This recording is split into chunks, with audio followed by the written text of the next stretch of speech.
Hello everyone, Trisha cooking কিচেনে আপনাদের সবাইকে স্বাগত জানাচ্ছি। আজকে রান্না আমার ডাঁটা আলু পোস্ত। চলুন রেসিপিটি দেখে নেওয়া যাক।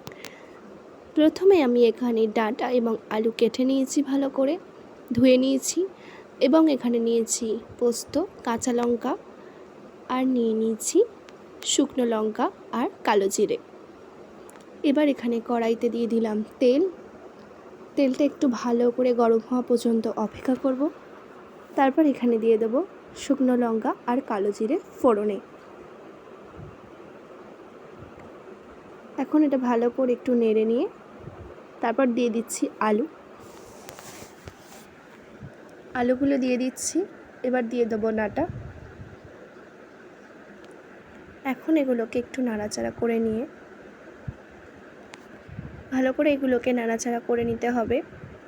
এবার এখানে দিয়ে দিচ্ছি হলুদ গুঁড়ো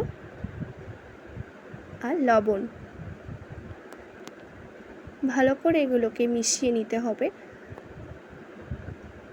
হালকা করে এগুলোকে ভেজে নিতে হবে। দেখুন মোটামুটি ভাজা হয়ে গেছে। এখন আমি এখানে দিয়ে দিচ্ছি পরিমাণ মতো জল দিয়ে এগুলো ভালো করে একটু নাড়াচাড়া করে নিতে হবে। তারপর এখানে আমি এগুলোকে কিছুক্ষণ ঢাকা চাপা দিয়ে দেবো 80% মতো কুক হওয়ার জন্য। একটা ঢাকা চাপা কিছু দিয়ে দিলাম।